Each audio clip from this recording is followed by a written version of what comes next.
CGTN, China Global Television Network.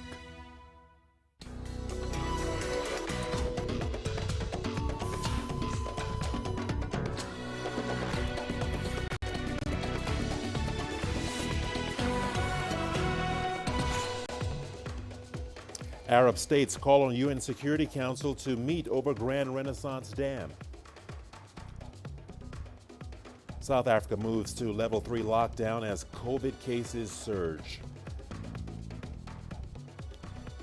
And leaders of Russia and the U.S. meet on Wednesday amid tense bilateral ties. Hello and welcome to Africa Live. As always, great to have you with us. I'm Richard Nta, live in Nairobi. And for those of you joining us from across the continent and around the globe, we thank you for joining us. Let's take a look at other stories making headlines this hour. In business, France and Egypt sign around $4.6 billion worth of bilateral agreements. And in sports, Rwanda women's volleyball team hoping for Olympic ticket with final push in Morocco. Once again, welcome to Africa Live. I'm Richard Nta. So good to have you with us.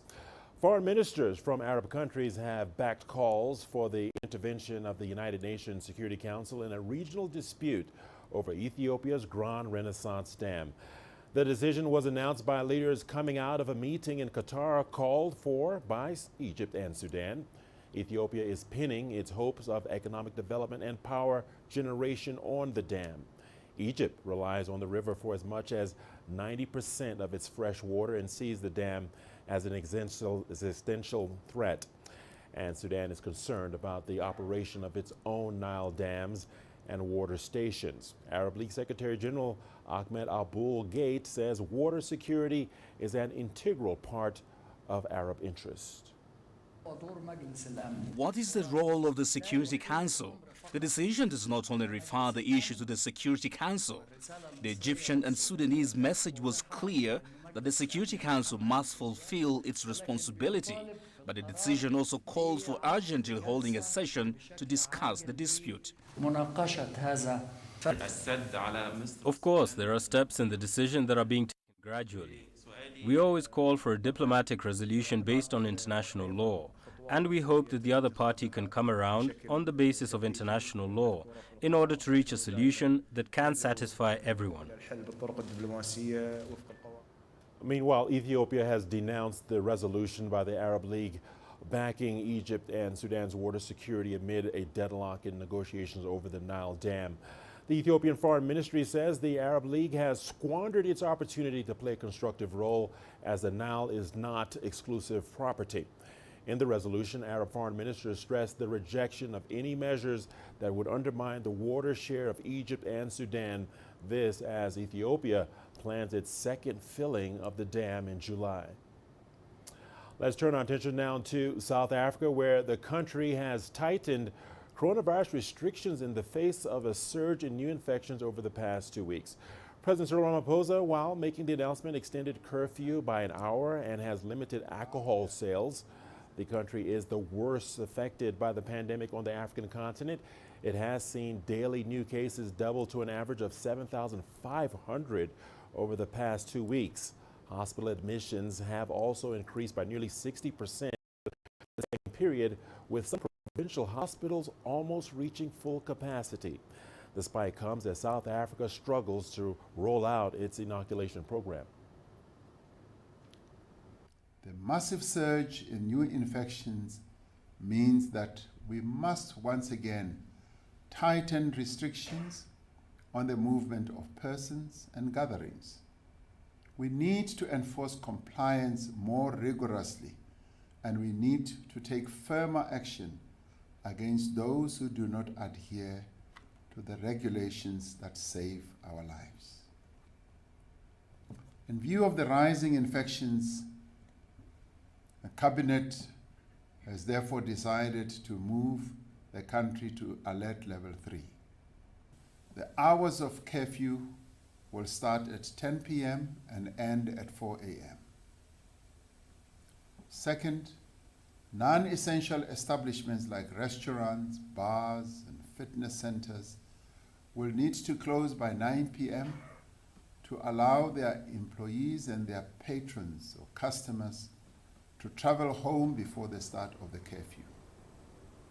Well, for more on this, we are joined by CGTN's Angela Coppola in Johannesburg. Angela Coppola, welcome to the program. We appreciate you spending your time here on Africa Live.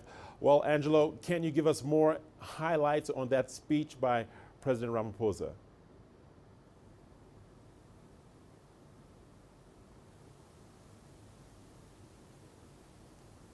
Well, Richard, he spoke to us for about an hour last night. One of the big issues really is around the curfew, but most importantly around the weekend alcohol sales ban, which he announced as well. Those smaller groups in public gatherings are also going to affect specifically funerals. And the decision comes soon after Ramaphosa met with his advisors, the cabinet and his COVID command council. It was expected, of course, and some detractors have now called for the advisors' notes or recommendations to be made public because they're beginning to question the science behind this latest decision. Meanwhile, the South African Liquor Brand Owners Association wasn't too impressed with that announcement about the weekend sales ban on alcohol, as they say that people who work during the week now don't have or won't be able to get to the shops to buy their favorite beverages, and this is going to affect sales. That weekend sales ban also doesn't affect restaurants as far as we know, but it's unclear whether SA Breweries, the biggest beer supplier and alcohol supplier in South Africa, will have anything else to say. This, of course, after they announced that they would be proceeding with half of their investment plans. Initially, those were valued at around $350 million, which they stopped in protest against the 20-odd weeks of alcohol bans that have been in place since March 2020. They did announce last week, that's on the 8th, that they would invest around $178 million starting as of now. We'll see if that decision remains. Richard? Well, significant information that you've shared with us there, Angelo Coppola. Angelo, talk to us about the status of the vaccination drive. We know that authorities there have rejected at least 2 million Johnson & Johnson vaccines.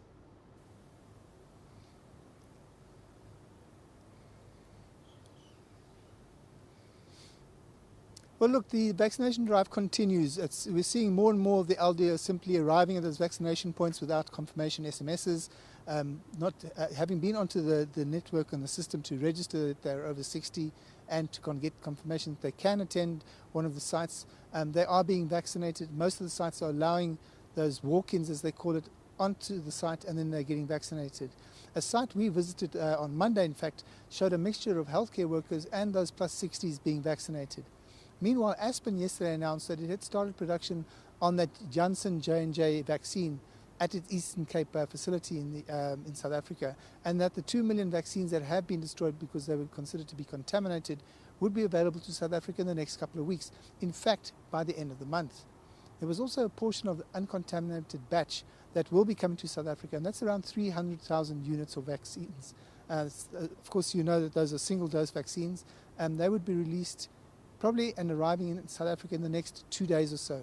Ramaphosa did say that the last 2 million vaccines will affect the inoculation program, but that they would catch up in the longer term. Analysts are saying that they're a bit concerned because the program was already behind schedule before those 2 million doses was extracted from the system. So it's unlikely that they're going to see the target reached by the end of the year.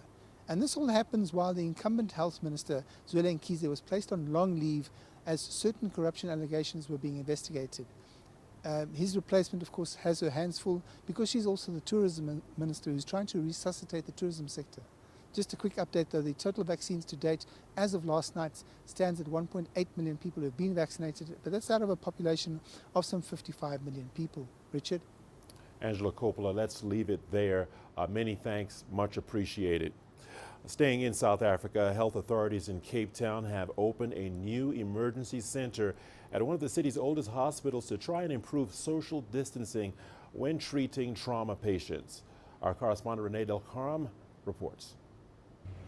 Like most frontline workers, doctors and nurses at Cape Town's Victoria Hospital say they're exhausted after the devastating first and second waves of COVID-19.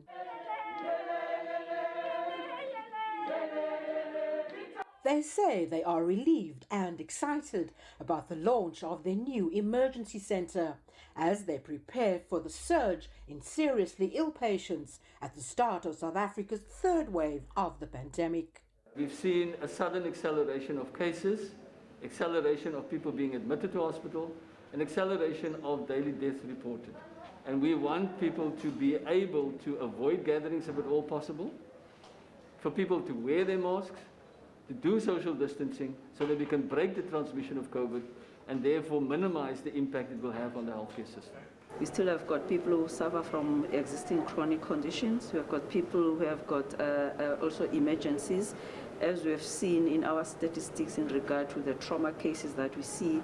The old emergency centre was small and crammed and not conducive to appropriate infection control practices, which made it hard to social distance while treating patients.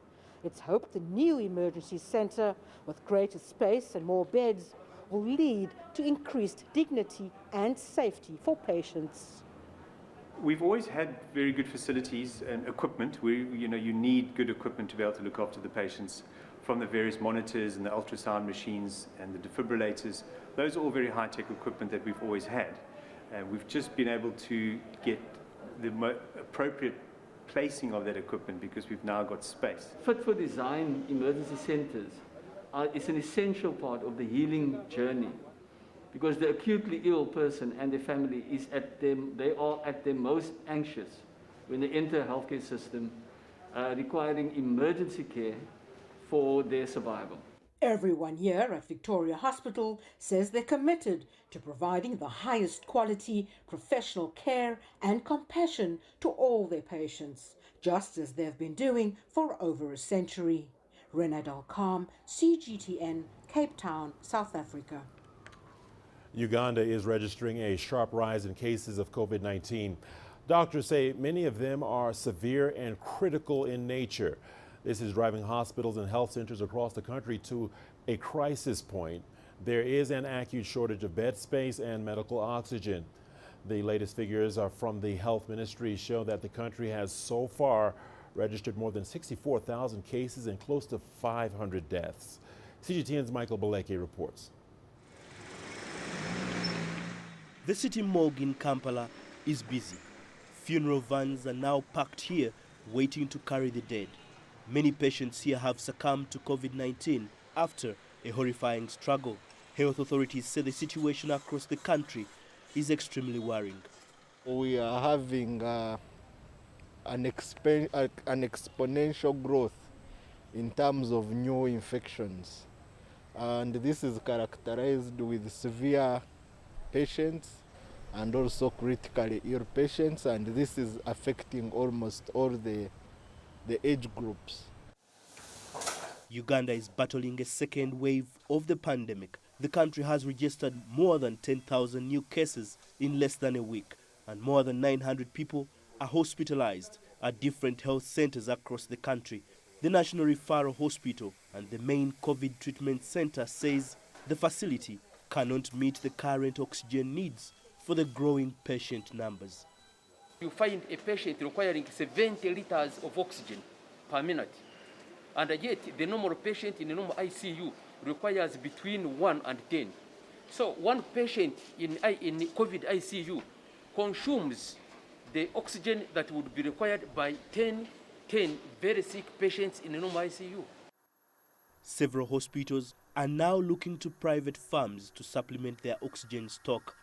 Uganda is set to receive additional doses of the COVID-19 vaccines from the COVAX facility.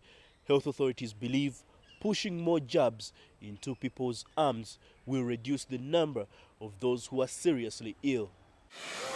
Uganda received its first consignment of 964,000 doses of the AstraZeneca vaccine in March. To date, more than 800,000 people have been inoculated.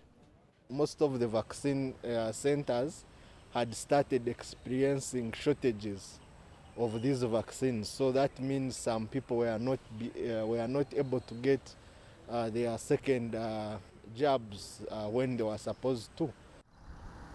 The government has imposed another lockdown to control the spread of the virus.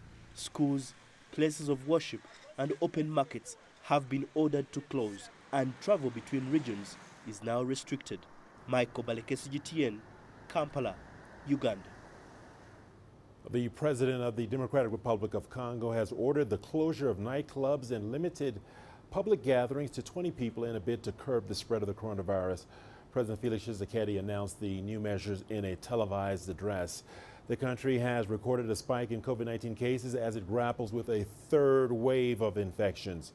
CGTN's Chris Ochemringa has more from Kinshasa. The presidential directive will see nightclubs in the DRC shut for 15 days. Large gatherings have also been banned. Churches and other places of worship have been ordered to reduce the number of worshippers, and the wearing of masks in public is now compulsory. The new measures will take immediate effect. President Felix Tshisekedi says the Delta variant that was first identified in India has been spreading fast in the capital, Kinshasa. The city's hospitals are overwhelmed by patients, and most of them are ill-equipped to deal with the COVID-19 crisis. The DRC has so far recorded more than 35,000 cases and 854 deaths since the pandemic began in March last year, according to official figures. Chris Ochemringa, CGTN, Kinshasa, Democratic Republic of Congo. You're watching Africa Live. The news continues. We'll see you on the other side of the break with more news stories. Here's what's ahead. Leaders of Russia and the U.S. will meet on Wednesday amid tense bilateral ties. And on the International Day of the African Child, how safe are schools for African children? We'll tell you more. When I look at Kibera through my lens, I see the happiness, joy, kindness, and the togetherness of the people of Kibera. I also love the power of social media because it has really played a very, very big role. We did videos, and those videos were sent through social media.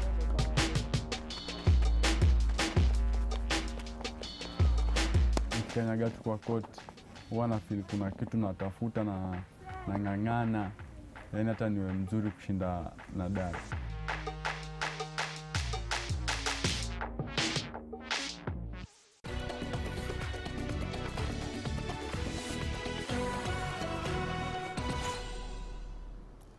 Welcome back to Africa Live. Thanks for staying with us. I'm Richard Nta. U.S. President Joe Biden and his Russian counterpart Vladimir Putin are meeting in Geneva on Wednesday. A number of contentious issues are on the agenda, but there's little expectation for any breakthrough as relations between the two countries are already at a low point. For the latest, Tony Waterman joins us live from Geneva. Tony, welcome to the program. Thanks for joining us here on Africa Live. Now, this meeting is the most closely watched piece of geopolitical theater this year. What can we expect, Tony? We're expecting about 5 hours of tense and contentious negotiations when they do sit down. The meeting is set to kick off in about an hour from now at an 18th century villa just across Lake Geneva here behind me. As you mentioned, this relationship is sitting at a very low point. It has been deteriorating from years now, and President Joe Biden says that he is going to be very tough with the Russian president. He's going to bring up aggression in Ukraine, of course, after we saw tens of thousands of Russian troops deployed to the border in April of this year. Also expected that he is going to bring up human rights and the issue of the poisoning and detention of the opposition figure Alexei Navalny. The U.S. and its Western allies very much believe that Russia was behind that. Russia has denied that allegation, but this will be a bone of contention between the two of them. And President Biden has vowed to be very tough when it comes to cyberspace. There have been a series of cyber hacks in just the last couple of weeks here that have emanated from Russian soil. That's what U.S. intelligence officials believe. And President Biden does not want that to happen anymore. He's going to ask the Russian president to really crack down on these individuals. When it comes to President Putin, he is expected to show up with his own set of grievances. Of course, there are a slew of sanctions that have been imposed on the Kremlin from the U.S. and also from the EU. This has been crippling the Russian economy, and he thinks that it's really aimed at undermining the potential and the authority and the power of Russia. He's going to be addressing that issue. But as you mentioned, we're not expecting any sort of breakthrough here. In fact, people from Washington saying that this is not a reset. This is really about negotiating a stalemate in a very contentious issue. But President Biden has a very long history when dealing with Russian affairs. It dates back to the early 1970s. He's met with at least 3 Soviet Union leaders, 2 Russian presidents. So he's bringing to the table a very different resume than the former president, Donald Trump, who met with Mr. Putin in Helsinki just 3 years ago, where he capitulated to some extent to the Russian president, taking his word when it came to election meddling over his own intelligence officers.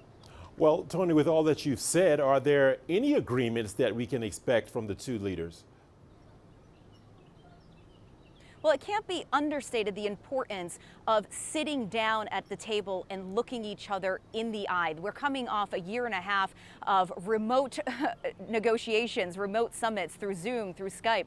And Joe Biden, this is how he does business. He likes to sit down and look his adversaries in the eye. They both say and have admitted that they are adversaries. So we could see some movement, perhaps on Afghanistan. Neither Russia nor the United States wants to see the security situation deteriorate in that country as the U.S. and NATO pull forces out of the country. There could also be a discussion around the Iran nuclear deal. Russia has sent diplomats to Austria, to Vienna, where these negotiations to revive this nuclear deal have been going on since April, so we expect that to be touched upon. There could also be some tiny movement when it comes to an arms deal. The New START agreement is going to expire in 2026. President Putin has indicated that he'd like to see that extended, perhaps include new types of military technology. So there could be some agreements, but when this thing wraps up at the end of the day here, both these presidents are going to be holding their own separate press conferences, which is perhaps an indication of just how little agreement there may actually be. All right, Tony Waterman speaking to us live from Geneva. Thank you so much for the update. Now, Israel has launched airstrikes on the Gaza Strip after Hamas members sent incendiary balloons into southern Israel. It was the first major flare-up since last month when the 2 sides fought for 11 days. Security sources in Gaza said Israeli fighter aircraft bombed military facilities belonging to Gaza's ruling Hamas resistance movement early Wednesday. No injuries were reported, but Hamas posts were badly damaged. The strikes were in response to dozens of incendiary balloons launched from Gaza, which caused over 20 fires in Israeli fields. Peace and stability in the West African sub-region has faced disruptions with terrorist attacks in Nigeria, military coups in Mali, and piracy in the Gulf of Guinea. Leaders of the Economic Community of West African States, ECOWAS, are meeting in Ghana's capital, Accra, for the 59th Ordinary Summit to discuss the threat of insecurity in the region. CGTN's Nabil Ahmed Rofai reports. 15 heads of state in West Africa are expected to arrive in Accra for the 59th ECOWAS Summit. Mali will not be participating in the summit as the country is still suspended by the regional bloc following the second military takeover. The 5-day summit has kicked off with the 46th Ordinary Meeting of the Mediation and Security Council. The ministers discussed issues that are threatening the political stability in countries within the region. From the Sahel region through the Lake Chad Basin, attacks from terrorists and violent extremists have morphed with banditry, kidnapping, farmer-herder dynamics, and transnational organized crime to leave a trail of death, destruction, despair, and fear among our populations. This is particularly the case in the frontline states of Burkina Faso, Mali, Niger, and Nigeria, where these deadly attacks have occurred. While the leaders are concerned about the political instability and insecurity in the region, they are also worried about maritime crimes. The Gulf of Guinea itself has recorded the highest incidence of piracy and related maritime criminality in the world. The evolving developments in Chad, which straddles the Lake Chad Basin and the G5 Sahel countries, and the recent developments in Mali, could add an aggravating element to the security situation facing the region. The Mediation and Security Council ministers are expected to examine proposals to establish the Forum of National Security Advisors, which will reinforce the security of the West African states. On Wednesday and Thursday, the ECOWAS Council of Ministers will hold their meetings to discuss issues bordering trade and the impact of COVID-19 on the economy of the West African countries, as well as find solutions. The 59th ECOWAS Summit will climax on Saturday, with key decisions taken by the leaders to tackle the insecurity, political instability, and the economic challenges in West Africa.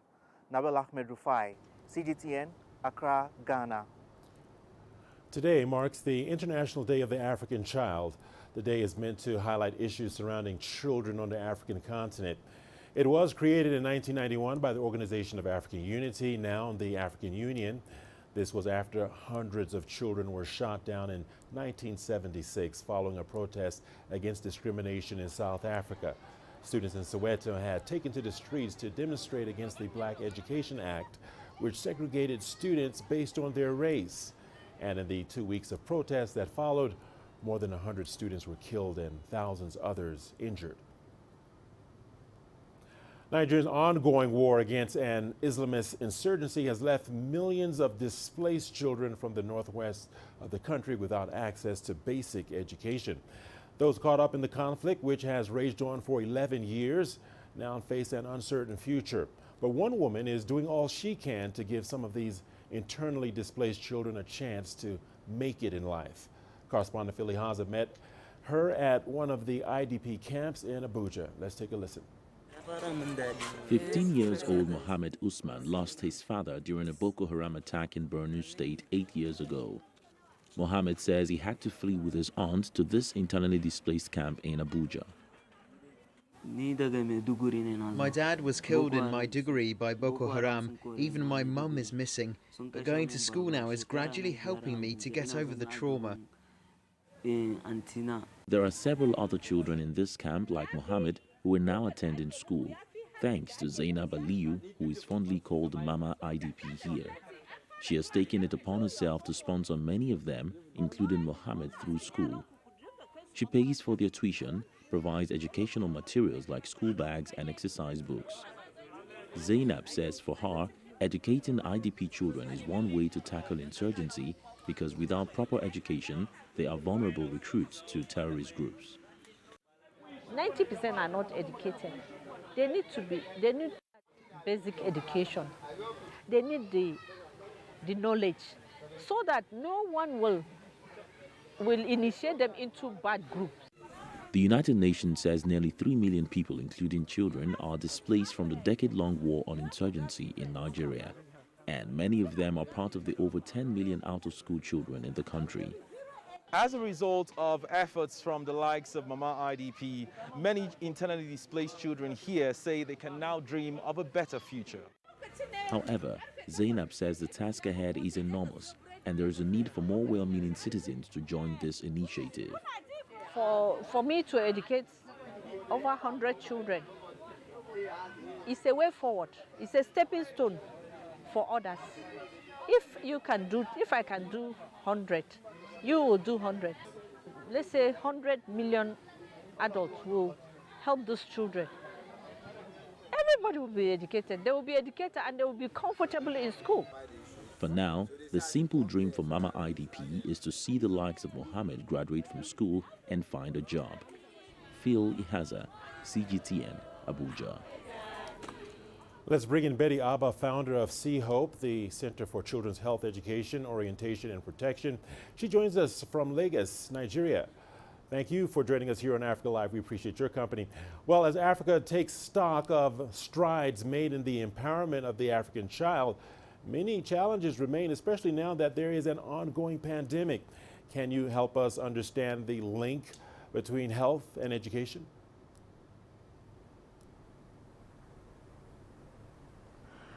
Thank you very much. I believe that the celebration of the Day of the African Child in the first place is a very commendable effort to put the searchlight on the states of the African child, the very vulnerable states of the African child. But sadly enough, it has turned to more of an annual ritual of lamentation, because not much effort has been put into the improvement of the lives of the African child by most states across Africa. And I can speak comfortably for Nigeria. And talking about the impact of the pandemic in the country, I think that the situation of the African child, of the Nigerian child, is even worsening, because millions and millions of households are struggling to stay alive, to survive, without much safety nets, without access to welfare programs by the government, with virtually no welfare program by the government. And so I think the education, the safety, the health of the African child, of the Nigerian child, it's at its most vulnerable peak from my point of view. And working with children in informal communities, in refugee, in IDP camps, in impoverished communities, we are beginning to see worsening conditions, and children are at the receiving end with very little to eat, with very little access to basic health care, and then the state of education. Many are out of school because of the worsening state of their parents' economic status. And so it's a very, very sad situation around here. And the worst aspect of it is the apparent lack of concern, the apparent lack of political will by the government to really improve the state of our children. Much of what we see is tokenism. Much of what we see is more of PR, and a lot of discrimination, a lot of politicizing of issues. And so the Nigerian child is at a very at a state I would describe as extremely vulnerable and extremely threatened states. But I believe that with this kind of searchlights and the rest of us continuously holding the government accountable to its promises, to their responsibilities, that maybe somehow there could be some a glimmer of hope in the future. All right, Betty, thank you so much. Thank you so much for sharing. Thank you for your insight and analysis. Let's broaden this conversation, though. Joining me live from Nairobi is George Nta, Regional Policy Advocacy and Research Advisor, Middle East, Eastern and Southern Africa at Plan International. George, thank you for joining us here on Africa Live. It's not just in Nigeria that children are facing difficulties and challenges. Can you give us an overall view of these challenges across the continent? Thank you so much for giving me the opportunity to be part of this conversation. And all over Africa and even at global level, children have been facing a myriad of challenges, related to some of the development issues, related to schools, related to, even normal survival. So in Africa and other parts of Africa, Middle East, where there's conflict, we know there's, challenges related to access to education as a result of conflict, as a result of disasters, as a result of some of the cultural issues that, riddle the African continent. We know the limited access to education by girls remains a big challenge in these parts of the world. We know access, to food is a problem in most of this part because of those conflicts and also because of disasters. More so, we have seen COVID disrupt, our not just health system, education system, but also even in the food supply chain. So these are issues that are affecting children in Africa. I know you mentioned Nigeria, which has a lot of, conflict issues reported. We know in conflict-affected countries, we have even a bigger burden for children because they are also losing parents who are actually the caregivers for these particular children. What does that mean when you are, you lose your parent? It means you are not able to fend for your basic needs. We have children-led families, which is really a burden to children. You are a child, but you also become, you also have the responsibility of taking care of a family. We know in many other parts of these countries, this Africa, because of natural calamities, for example, floods, we know because of that, we have no access to water. We have no access to water, not just for domestic use, but also at school where a child is supposed to be able to access water. And therefore, hygiene issues, and also for girls, menstrual hygiene is becoming a bigger and a bigger problem in the African continent. I am talking about, the ability to be able to, take care of yourself with dignity. I am talking about, the capacity of any system to be able to take care of their children. And these are some of the challenges our children are facing globally. And, sometimes you ask yourself whether the ability or capacity of a child to be able to participate in decision making is also, a challenge that children face. What we see in many issues is most policies that are coming up, children are not finding, their voice being, incorporated in some of these policies, in some of these strategies. The need for a child to be heard, the need for a child to really be able to participate in different decision-making platforms has really made, children issues or needs not being addressed in not just most of our African countries, but even in the Middle East, where children do not get the opportunity to be able to participate. There are challenges that continue to arise or emerge on a daily basis, given the dynamics, political dynamics, social dynamics, environmental dynamics in most parts of the African continent. Thank you. All right, George Uma, thank you so much. Many thanks, much appreciated. The Communist Party of China is about to celebrate its 100th anniversary. Raphael Tuju, the General Secretary of the Jubilee Party, the ruling party in Kenya, has sent in his congratulatory message. I'd like to congratulate the CPC on marking the 100th anniversary since its founding. And at the same time, congratulate the CPC for the China miracle, because the China miracle would not have been possible without the leadership of CPC. And it is within my lifetime that I've seen this miracle, because in 1978, the GDP per capita of China was half that of the GDP per capita of Kenya.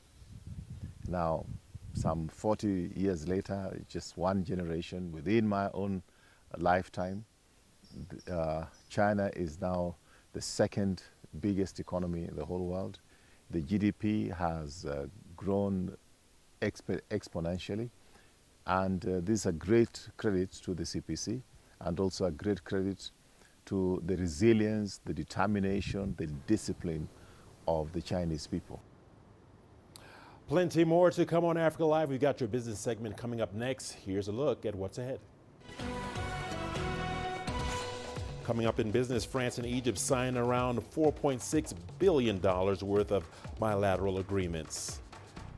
And the EU, along with the US, resolve a 17-year Boeing Airbus trade dispute.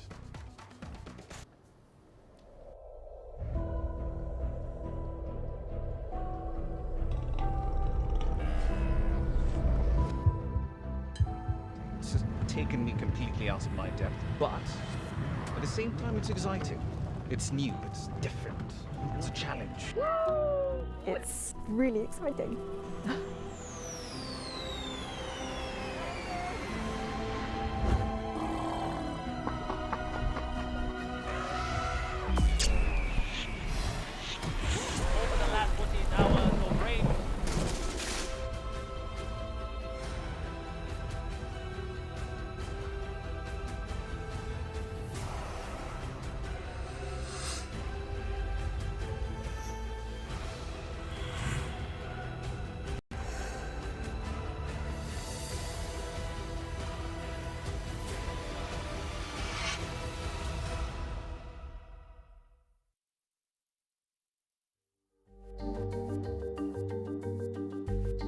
Africa Live. Find your voice.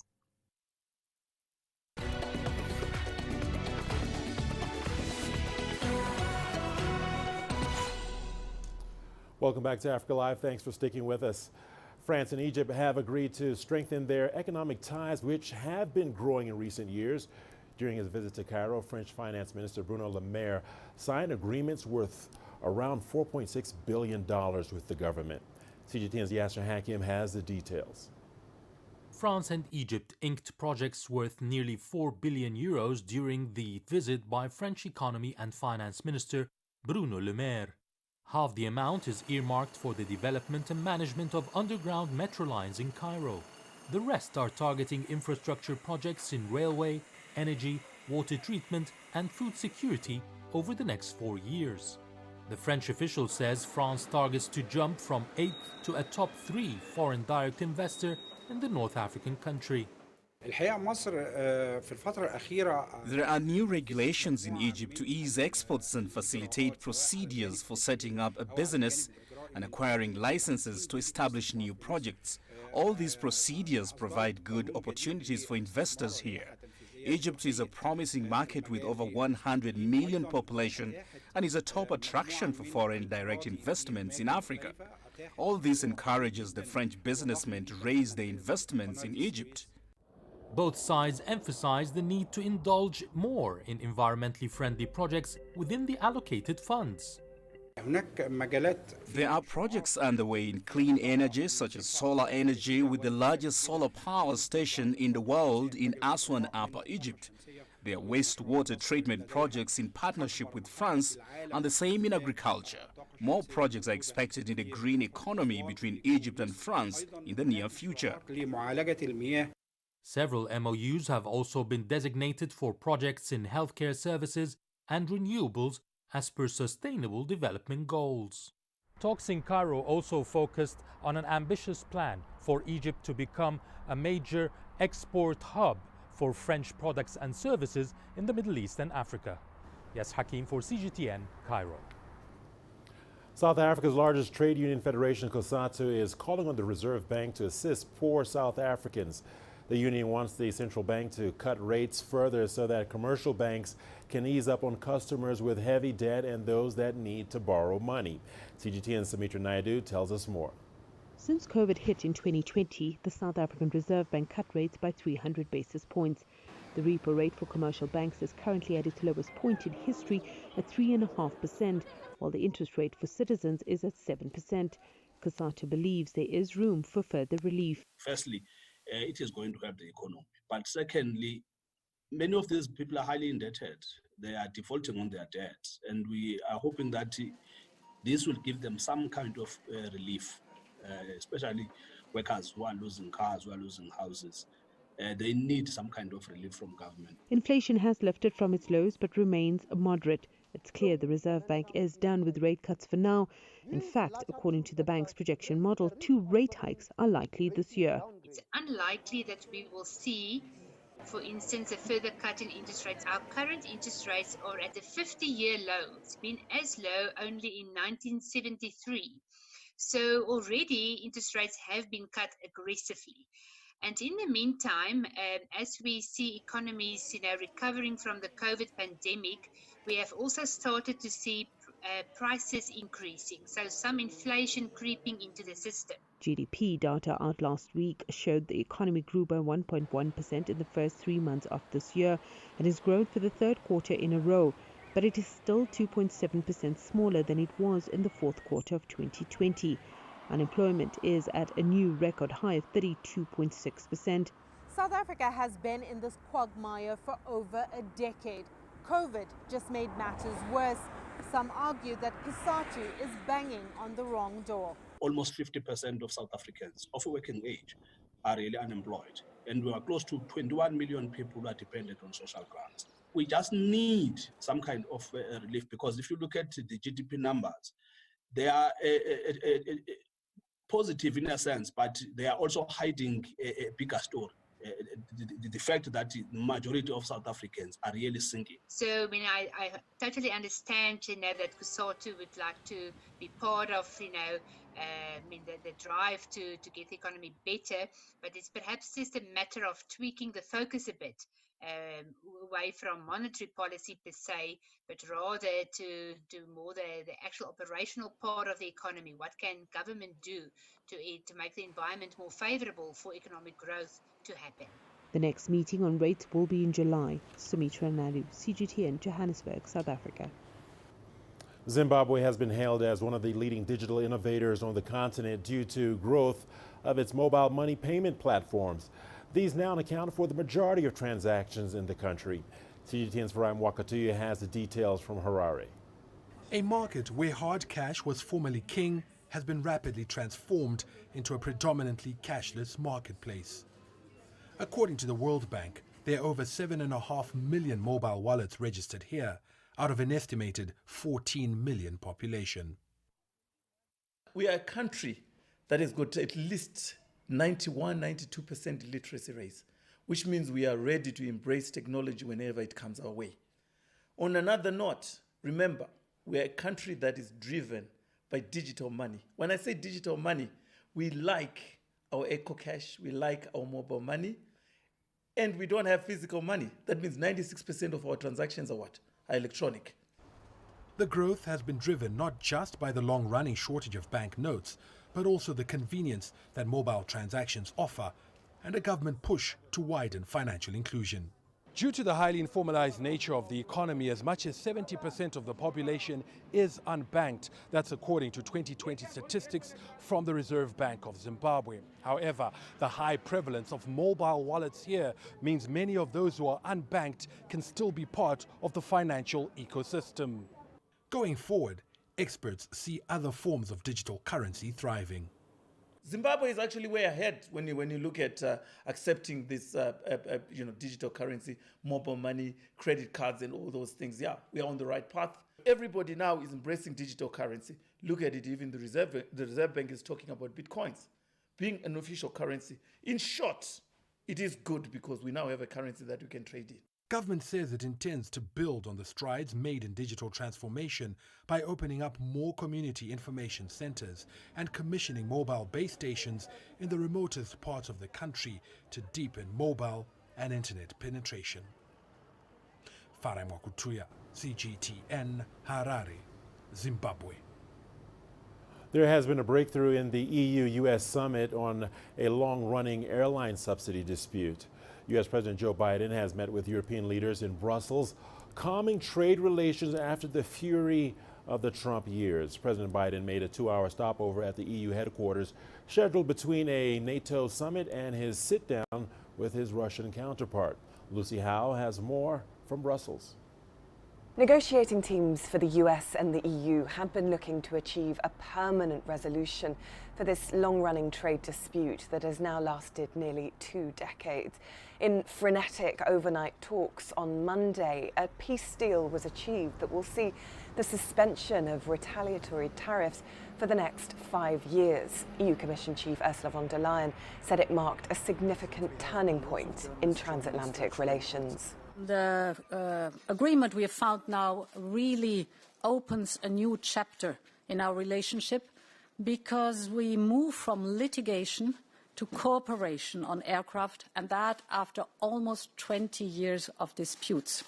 It is the longest trade dispute in the history of WTO.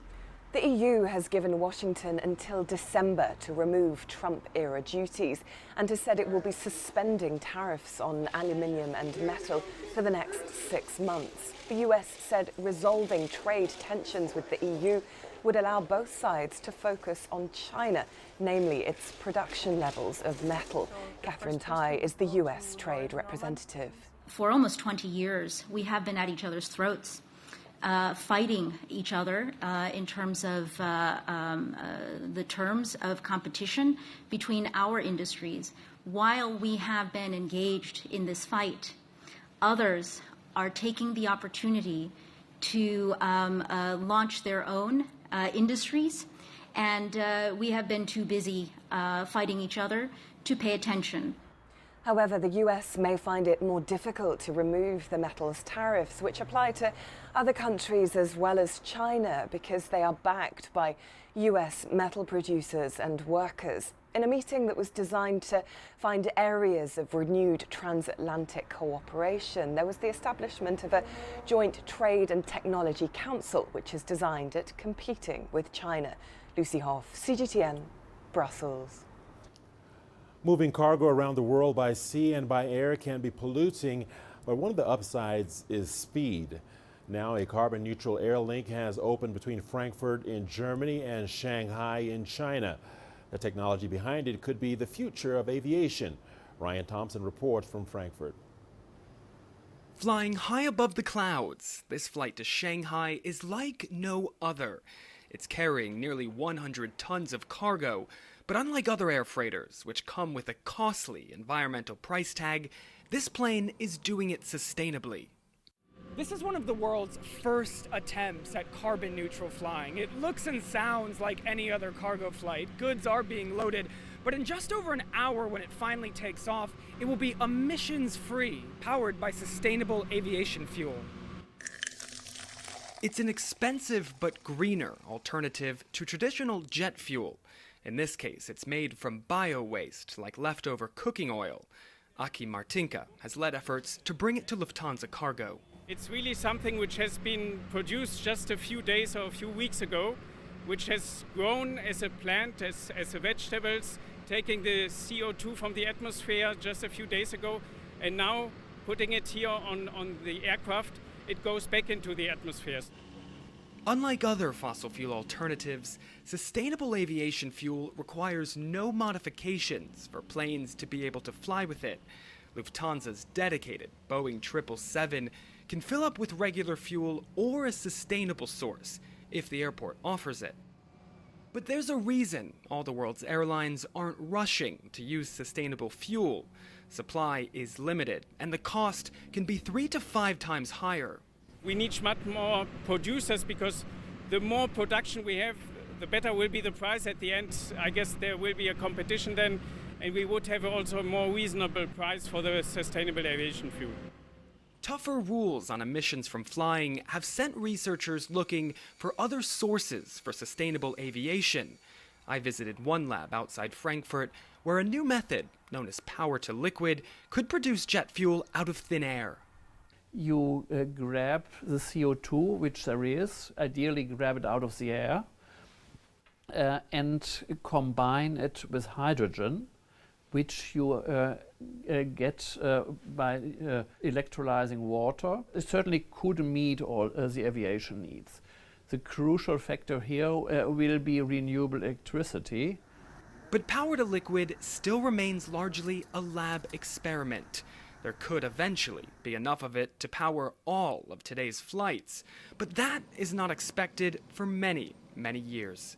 Ryan Thompson, CGTN, Frankfurt. And we're not done just yet. We've got your sports news coming up after the break. Don't go away. Here's what's ahead. In sports, Rwanda women's volleyball team hoping for Olympic ticket with final push in Morocco.